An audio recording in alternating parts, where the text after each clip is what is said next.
Hello friends, कैसे हैं आप लोग। Welcome to Ethos IAS. तो चलिए दोस्तों, हम पहले शुरू करते हैं कि लास्ट 10 ईयर के यूपीएससी के कैसे पैटर्न थे, कैसे क्वेश्चंस पूछे गए हैं और क्यों करंट अफेयर का इतना ज़्यादा इम्पोर्टेंस है। तो पहले हम शुरू करते हैं, देखते हैं कि कब कब यूपीएससी ने कितने क्वेश्चन पूछे और कौन से सब्जेक्ट से कितने क्वेश्चन आए। तो सबसे पहले हम चलते हैं 2012 से लेके 2019 के बीच में कितने क्वेश्चंस आए हैं करंट अफेयर से। अगर आप देखिएगा तो ये ग्रेजुअली इंक्रीज कर रहा है, 26, 28, 30, उसके बाद सीधा 49, देन 68, देन 34, देन 26। अगर 2019 का देखा जाए तो 37 क्वेश्चन जो है आपके करंट अफेयर से पूछे गए हैं। अगर आप देखोगे तो 2020 में तो आई थिंक एक्सपेक्टेड क्वेश्चंस मोर और लेस 30 से 35 होना ही होना है। और 30 से 35 का मतलब अगर हम मिनिमम भी पकड़े तो 30 मतलब 60 marks. It's a big blow to the UPSC who crack the preliminary. अगर टॉपिक्स की बात करें हम, अगर सिलेबस की बात करें हम, तो अगर हम इंडियन पॉलिटी और गवर्नेंस की बात करें तो मोर और लेस 10-20 के बीच में ही है। मैक्सिमम वन टाइम 2017 में एक बार 22 हुआ, but 10, 11, 12, 13 same to same. Indian geography के लिए भी सेम है, but geography sometime gradually increase करता है, डिक्रीज करता है, बिकॉज आप जानते हैं आईएफएस का भी एग्जाम है। तो इंडियन ज्योग्राफी और इन्वायरमेंट एंड कल्चर लगभग कांस्टेंट है। बट इफ अगर हम देखें कि जनरल साइंस और टेक्नोलॉजी के क्वेश्चंस लगातार बढ़ते जा रहे हैं ग्रेजुअली, और ये इसको इम्पोर्टेंट बना देता है और करेंट अफेयर को, because economics and general science के ज़्यादातर क्वेश्चंस करेंट अफेयर से उठाए जाते हैं, और हिस्ट्री मोर और लेस ग्रेजुअली सेम है 10 से 12, 10 से 12। तो ये है आपका एक पूछने का तरीका यूपीएससी के लास्ट 10 ईयर का। तो आप एक्सपेक्ट करें कि सेम टू सेम पैटर्न 20 में भी रहेगा। तो इसीलिए हमारा करंट अफेयर बहुत इंपॉर्टेंट होता है। इसी सीरीज का हम पहला वीडियो मंडे से स्टार्ट करेंगे। उससे पहले आज हम बहुत इंपॉर्टेंट टॉपिक पे बात कर रहे हैं। तो welcome to our first news and first topic of India के सारे मैन एंड बायोस्फीयर रिजर्व के बारे में आपको आज बताया जाएगा। तो फर्स्ट सबसे इम्पोर्टेंट न्यूज है वो है काजीरंगा बायोस्फीयर रिजर्व, जो 2018 में यूनेस्को वर्ल्ड हेरिटेज साइट में डाला गया। तो ये एक मिक्स साइट थी जो यूनेस्को वर्ल्ड हेरिटेज साइट में डाला गया। ये बहुत इंपॉर्टेंट है। काजीरंगा जो सिक्किम में है, सिक्किम का लोकेशन बहुत इंपॉर्टेंट है, इसलिए भी ये बहुत इंपॉर्टेंट है। और ये यूनेस्को में जो एक समिट, यूनेस्को की जो एक समिट हुई थी, इंटरनेशनल कोऑर्डिनेशन काउंसिल, जो इंडोनेशिया में हुई थी, उसमें सिक्किम में जो काजीरंगा है उसको 36वां साइट डिक्लेयर किया गया। टोटल इंडिया में 38 साइट्स है यूनेस्को के। इस 38 साइट्स में से आपके जो 30 साइट्स है वो कल्चरल साइट्स है, 7 जो साइट्स है आपके नेचुरल साइट्स है, और एक जो है वो है काजीरंगा जो मिक्स साइट है। दोस्तों, इसमें दो बहुत इंपॉर्टेंट चीज है। जो 37th साइट है जो 2018 में, जो 36 है वो तो काजीरंगा है, 37 है वो है हमारे मुंबई का जो विक्टोरियन गोयोटिक आर्क डीको असेंबली जो है, जो मुंबई में एक चर्च है, वो बहुत ज़्यादा फेमस है। और जिसको यूनेस्को ने 37th साइट के नाम से शामिल कर लिया है। और 38 जो साइट है वो जयपुर सिटी है, जो 2019 में शामिल कर लिया गया। इस तरह इंडिया में टोटल 38 साइट है, और इंडिया में मैक्सिमम जो साइट्स है वो महाराष्ट्र में है, जो टोटल 6 है। अब हम आगे बढ़ते हैं कि वाई वाई जो काजीरंगा है वो इतना ज़्यादा इम्पोर्टेंट है और यूनेस्को के world network of biosphere reserve में ये अपना स्थान बनाया है वर्ल्ड के 686 यानी 686 बायोस्फीयर रिजर्व जो 122 कंट्री में है, उसमें एक मिक्स साइट्स के रूप में ये काजीरंगा अपना जगह बनाया है। इसके 3 बड़े-बड़े मेन इम्पोर्टेंट रीजन हैं कि ये मिक्स साइट कैसे बना। बिकॉज इसका एथनिक जो रीजन है वो है कि बहुत सारे ट्राइबल ग्रुप मेनली लेप्चा, गारो, नेपाली, भूटानी इस रीजन में रहते हैं। दूसरा जो मेनली इसका जो इम्पोर्टेंस है सिक्किम का वो है कि यहाँ पे 3 पासेस है जो चाइना से कनेक्ट होते हैं, जो डायरेक्टली तिब्बत से कनेक्ट होते हैं और बहुत ज़्यादा न्यूज में रहते हैं बिकॉज ये कल्चरली इंडिया के लिए बहुत ज़्यादा इम्पोर्टेंट है। उसमें है पहला नाथुला पास, आप लोग सब जानते होंगे, दूसरा जीपला है और तीसरा जो है चोला है, CHOLA चोला है, जो इंडिया को डायरेक्टली चाइना से कनेक्ट करती है। इसमें से दो, एक साइड नाथुला और जिपला और छोला, ये भी बहुत ज़्यादा इम्पोर्टेंट पासेस है जो आपको ध्यान में रखने हैं। और जो तीसरा है वो है बायोडाइवर्सिटी। काजीरंगा की बायोडाइवर्सिटी बहुत ज़्यादा फेमस है बिकॉज यहाँ मस्क डियर जो है, जो IUCN के रेड लिस्ट में नियर थ्रेटेन कैटेगरी में आती है, वो पाया जाता है। मस्क डियर जो मेनली 2 तरह के मस्क डियर इंडिया में होते हैं, इसमें वाइट ब्लेडेड मस्क डियर है जो इंडेंजर्ड है IUCN के लिस्ट में, बट मस्क डियर जो है वो नियर थ्रेटेन है IUCN के लिस्ट में। जो दूसरे स्पेसिस है वो है आपके स्नो लैम्पर्ट। स्नो लैम्पर्ट को कंजर्वेशन करने के लिए इंडियन गवर्नमेंट ने बहुत सारे प्रोग्राम चलाए हैं और ये IUCN के रेड लिस्ट में वर्नरेबल कैटेगरी में आते हैं। दोस्तों ये आपको याद रखने हैं, UPSC कभी कभी डायरेक्टली क्वेश्चंस पूछ देते हैं।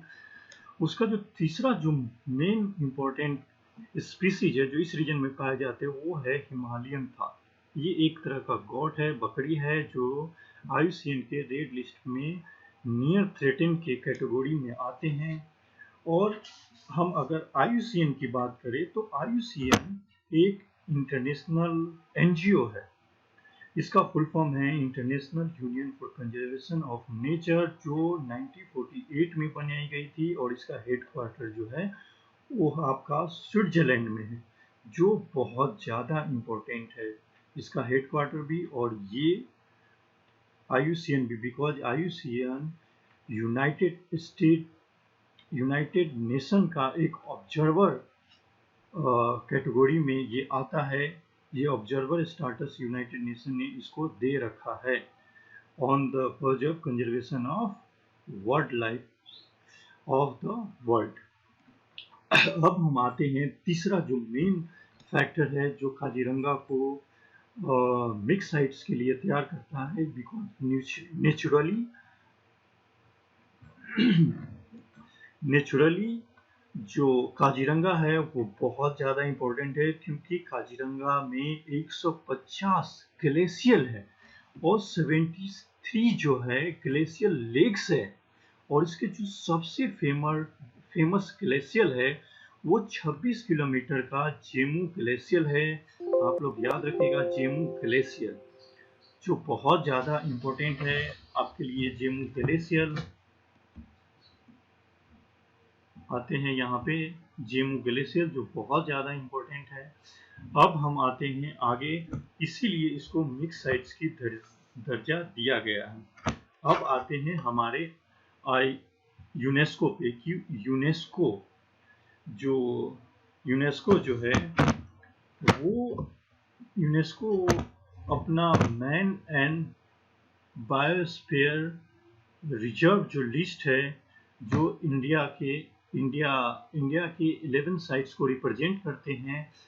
टोटल इंडिया में 18 बायोस्फीयर रिजर्व है जो गवर्नमेंट द्वारा डिक्लेयर किए गए हैं, जिसमें से हमारे 11 बायोस्फीयर रिजर्व जो है जो IUCN के कैटेगरी 5 IUCN के कैटेगरी 5 प्रोटेक्टेड एरिया में आते हैं, इसीलिए मैंने IUCN के बारे में आपको सारी डिटेल बताई थी। IUCN का प्रोटेक्टेड 5 लिस्ट ये कहता है कि हम किसी भी लैंड को या वाटर बॉडी दोनों को कंजर्व कर सकते हैं on the basis of his diversity और नेचुरल इम्पोर्टेंस के तौर पे।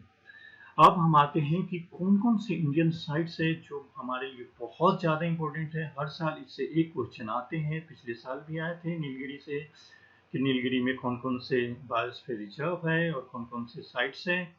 अब हम आते हैं पहला कि जो 11 साइट्स है UNESCO man and biosphere reserve में, उसमें सबसे जो पहला नंबर है वो है नीलगिरी का। तो दोस्तों नीलगिरी, जैसे आपको पता है, नीलगिरी 3 स्टेट्स में कवर करता है और नीलगिरी जो है वो वेस्टर्न और ईस्टर्न घाट को मिलाने वाला, ईस्टर्न और वेस्टर्न घाट्स यहीं आके नीलगिरी माउंटेन पे मिलते हैं, इसीलिए नीलगिरी माउंटेन बहुत ज़्यादा इम्पोर्टेंट है। और इसमें मेनली वेमनाथ, साइलेंट वैली जो केरला में स्थित है, उसके बाद नागरहोल, बांदीपुर जो कर्नाटक में स्थित है, और उसके बाद सिरुवानी हिल जो है वो तमिलनाडु में स्थित है। ये बहुत ज़्यादा इम्पोर्टेंट है। मधुमलाई सिरुमानी जो तमिलनाडु में है, इसका लोकेशन सब बाउंड्री रीजन में भी है, ठीक है। उसके बाद जो सेकेंड इम्पोर्टेंट जो हमारा आता है वो है हमारा gulf of Mannar. Gulf of Mannar एक वाटर बॉडी है, जैसे कि मैंने पहले बताया था कि मैन एंड बायोस्फीयर रिजर्व जो IUCN का कैटेगरी 5 है, उसमें दोनों को कंजर्व करने की बात की गई है। तो मैन, जिसमें गल्फ ऑफ मन्नार एक वाटर बॉडी है जो तमिलनाडु में स्थित है और जो पाल्क स्ट्रीट के साथ कनेक्टेड, पाल्क स्ट्रीट जो इंडिया और श्रीलंका को कनेक्ट करती है, पाल्क स्ट्रीट। उसके बाद तीसरे नंबर पे आता है सुंदरवन। दोस्त सुंदरवन बहुत ज़्यादा इम्पोर्टेंट है क्योंकि इसकी बायोडाइवर्सिटी, इसका वेटलैंड होना, इसका रामसर कन्वेंशन में शामिल होना, इसलिए भी इसको इम्पोर्टेंस बनाता है। दूसरा जो इसकी सबसे बड़ी इम्पोर्टेंस है सुंदरवन की, वो है यहाँ पे पाए जाने वाले बंगाल टाइगर और अदर जो स्पीसीज है, लाइक जो हमारा जो मैंग्रोव है,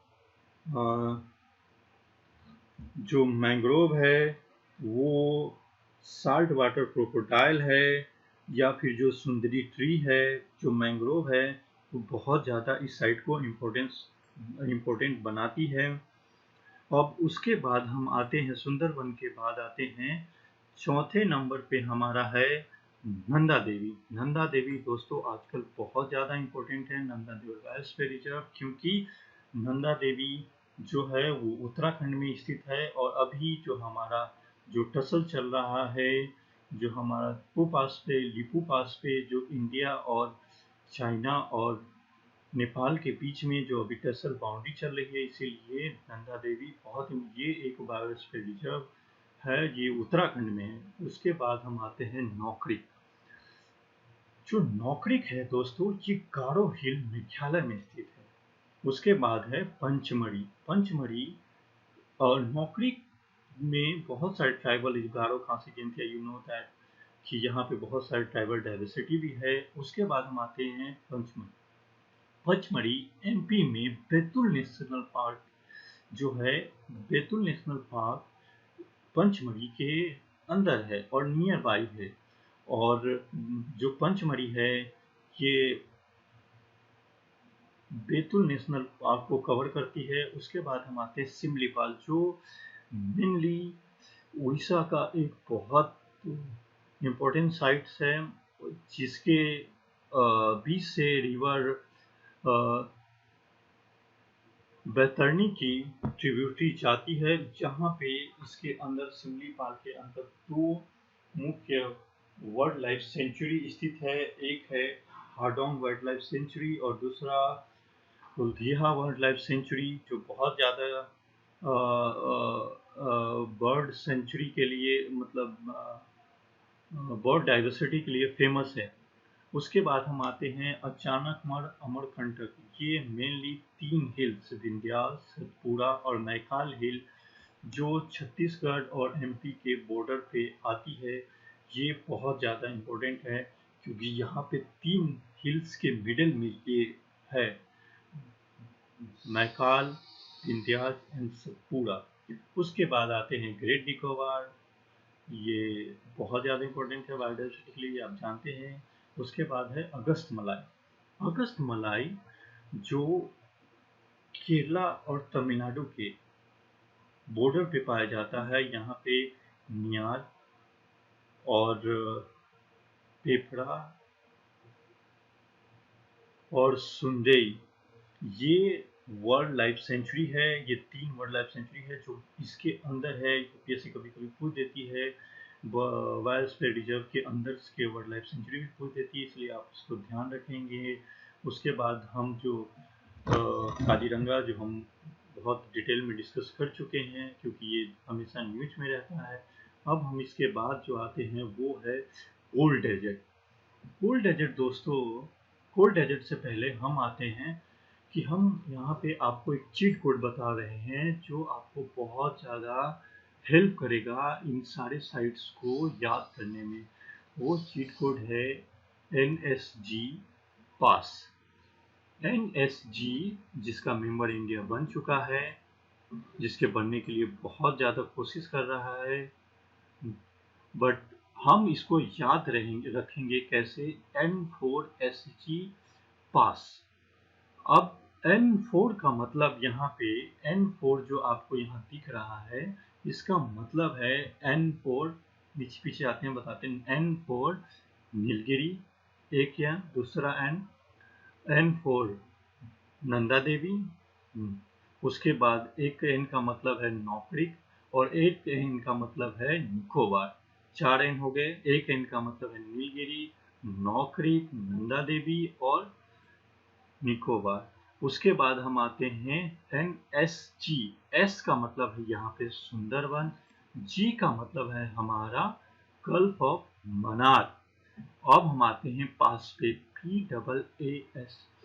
P से यहाँ पे है पंचमढ़ी, A से यहाँ है अगस्त मलाई, फिर A से मतलब है अचानक अमरकंटक, और S से मतलब आपका है सुंदरवन। इस तरह आप इसको आसानी से याद रख सकते हैं। अब हम उस साइट्स पे आते हैं जो इंडिया ने उसको बायोस्फीयर रिजर्व डिक्लेयर तो किया है, बट वो यूनेस्को के मैन्ड एंड बायोस्फीयर रिजर्व में शामिल नहीं है दोस्तों। यूनेस्को के मैन्ड एंड बायोस्फीयर रिजर्व में शामिल नहीं है। इसमें हमारे 7 साइट्स है। वो कौन कौन से हैं? पहला कोल्ड डेजर्ट है, फिर दिहान दिबांग है, फिर दिब्रू सखोई है, फिर कच्छ है, फिर मानस है, फिर सेरसलम है, उसके बाद पन्ना है। तो हम पहले आते हैं कोल्ड डेजर्ट पे। कोल्ड डेजर्ट जो है हमारा हिमाचल प्रदेश में है, और यहाँ पे एक नेशनल पार्क और एक वाइल्ड लाइफ सेंचुरी को ये कवर करती है। तो पिन वैली नेशनल पार्क है जो कोल्ड डेजर्ट के अंदर है। उसके बाद हमारा आता है किपुर वाइल्ड लाइफ सेंचुरी, जो बहुत ज़्यादा इम्पोर्टेंट है, ये भी इसके अंदर आते हैं। और चंद्रताल एंड साचूर, जो चंद्रताल है, जो वाइल्ड लाइफ सेंचुरी है, वो भी कोल्ड डेजर्ट के अंदर ही आते हैं। तो इस तरह कोल्ड डेजर्ट के अंदर हमारे 3 बड़े national park, wild life sanctuary आते हैं। उसके बाद है दिहांग दिबांग। दिहांग दिबांग जो है यहाँ ब्रह्मपुत्रा की बहुत डेल्टा में स्थित है, और दिहांग जो दिबांग वैली है, जो ब्रह्मपुत्रा की यहाँ पे एक वर्ल्ड की सबसे बड़ी वाटर, इनलैंड वाटर, यहाँ आइसलैंड, वर्ल्ड की सबसे, एशिया की सबसे बड़ी आइसलैंड, वाटर बॉडी आइसलैंड यहीं स्थित है। उसके बाद आते हैं दिब्रू सखोई, जो असम के तिनसुकिया डिस्ट्रिक्ट में है। उसके बाद कच्छ, ये पार्ट ऑफ कच्छ का, ये राजकोट डिस्ट्रिक्ट जो गुजरात में है उसका एक पार्ट है। उसके बाद हम आते हैं मानस। आपको पता है मानस क्यों फेमस है? ये रैनो के लिए बहुत ज़्यादा फेमस है, और ये हमारे असम डिस्ट्रिक्ट में पाया जाता है और यहाँ से मानस की ट्रिब्यूटरी भी पास होती है। उसके बाद हम आते हैं शेषाचलम। शेषाचलम जो है वो कटप्पा डिस्ट्रिक्ट में स्थित है और शेषाचलम जो हिल है वो जो शेषाचलम जो हिल है यहाँ बहुत ज़्यादा, जो शेषाचलम जो हिल है वो नालामला और पालाकोंडा हिल, ये दोनों हिल के आसपास शेषाचलम स्थित है। नालामला और पालाकोंडा हिल ये बहुत ज़्यादा इम्पोर्टेंट है, आप लोग याद रखिएगा, दो हिल नालामला एंड पालाकोंडा हिल। और यहाँ पीना रिवर शेषाचलम के बीच से जाती है, ये भी बहुत इम्पोर्टेंट है। ये कभी कभी यूपीएससी पूछ देती है कि शेषाचलम कहाँ स्थित है। ठीक है, उसके बाद हम आते हैं, ये जो कटप्पा डिस्ट्रिक्ट है ये आर्कियन सिस्टम जो है हमारा उसका एक रॉक है, ये बहुत ज़्यादा इम्पोर्टेंट है। इसके लिए रिलेटिव इन्फॉर्मेशन मैंने आपको बताया था, relative information is more important, क्योंकि रिलेटिव इन्फॉर्मेशन से आप चीज़ों को स्पेशली यूपीएससी के एग्जाम्स को आसानी से क्रैक कर सकते हैं। और लास्ट हमारा आता है पन्ना। पन्ना जो वाइल्ड लाइफ सेंचुरी है, ये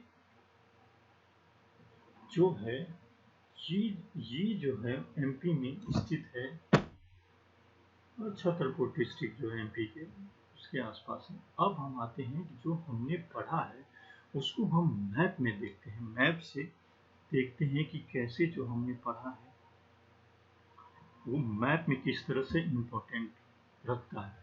तो सबसे पहले हम ऊपर से शुरू करते हैं, ये हमारा पहला भारत, और ये हमारा जम्मू एंड कश्मीर के नीचे आके हिमाचल प्रदेश। हिमाचल प्रदेश में हमारा पहला कोल्ड डेजर्ट है। उसके बाद आता है उत्तराखंड, और उत्तराखंड में हमारा Nanda Devi wild life sanctuary है जो बहुत ज़्यादा इम्पोर्टेंट है। उसके बाद आते हैं, देखिए, रन ऑफ कच्छ।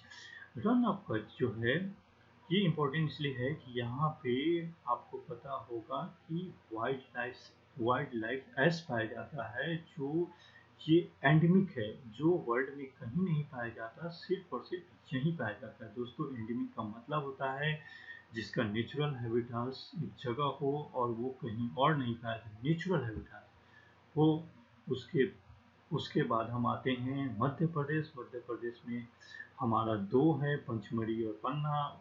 और छत्तीसगढ़ और मध्य प्रदेश के बीच में हमारा एक और बायोस्फीयर रिजर्व है जो है अचानक और अमरकंटक। उसके बाद हम आते हैं दोस्तों उड़ीसा में, जो सिमलीपाल है, जो आपको दिख रहा है सिमलीपाल उड़ीसा में। ये उड़ीसा उड़ीसा के सिमलीपाल जो हमारा एक वहाँ रिवर जो बहती है, जो बहुत महानदी जो रिवर है उसके डेल्टा में वहाँ पे एक टोर्टोइज पाया जाता है, जिसको जो हमारा लिस्ट कंसर्न है, बट बहुत ज़्यादा इम्पोर्टेंट है ये टोटल। और ये यूपीएससी हो सकता है आने वाले समय में इस टोटल के बारे में आपसे क्वेश्चंस पूछ दे। उसके बाद हम आते हैं बंगाल। बंगाल में हमारा सुंदरबन है, जिसके बारे में मैंने बहुत डिटेल से बताया था आपको। उसके बाद आंध्र प्रदेश में श्रीशैलम है जो बता चुका हूँ। उसके बाद आते हैं नीलगिरी, अगस्तमलाई और गोल्फ ऑफ मन्नार, और यहाँ पे है ग्रेट निकोबार। और जो ये मैप है, इस मैप के थ्रू हमने सारा कुछ देख लिया। अब इसके बाद हम देखते हैं काजीरंगा, जो मैं बहुत डिटेल में बता चुका हूँ आपको। उसके बाद मानस, ये भी हम आपको बता चुके हैं कि ये सामने है। दिब्रू सिखाई जो आपको पता है, और दिहान दिवांग जो दोनों अरुणाचल प्रदेश की बाउंड्री पे, दिब्रू सिखाई जो अरुणाचल प्रदेश के बाउंड्री पे है, और दिहान दिवांग जो अरुणाचल प्रदेश के अंदर है।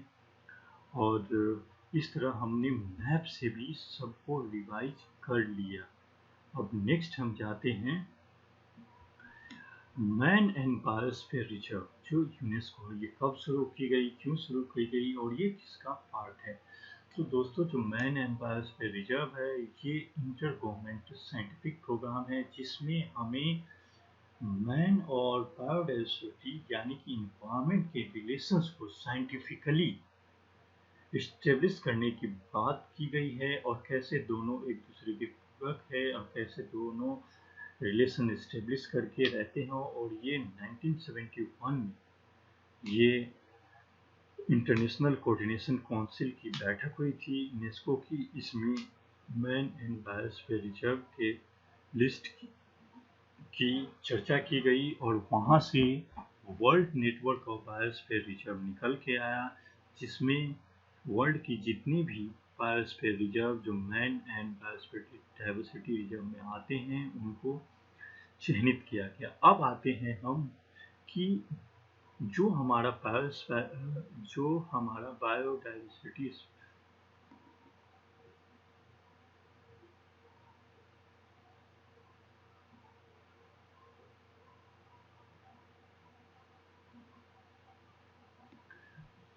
हाँ दोस्तों, तो हम आते हैं मैन एंड बायोडाइवर्सिटी जो हमारा उसके कितने पार्ट होते हैं। तो फर्स्ट एरिया जिसको हम बोलते हैं वो होता है कोर एरिया। कोर एरिया क्या होता है? ये टोटली रिस्ट्रिक्टेड होता है, प्रोहिबिटेड होता है।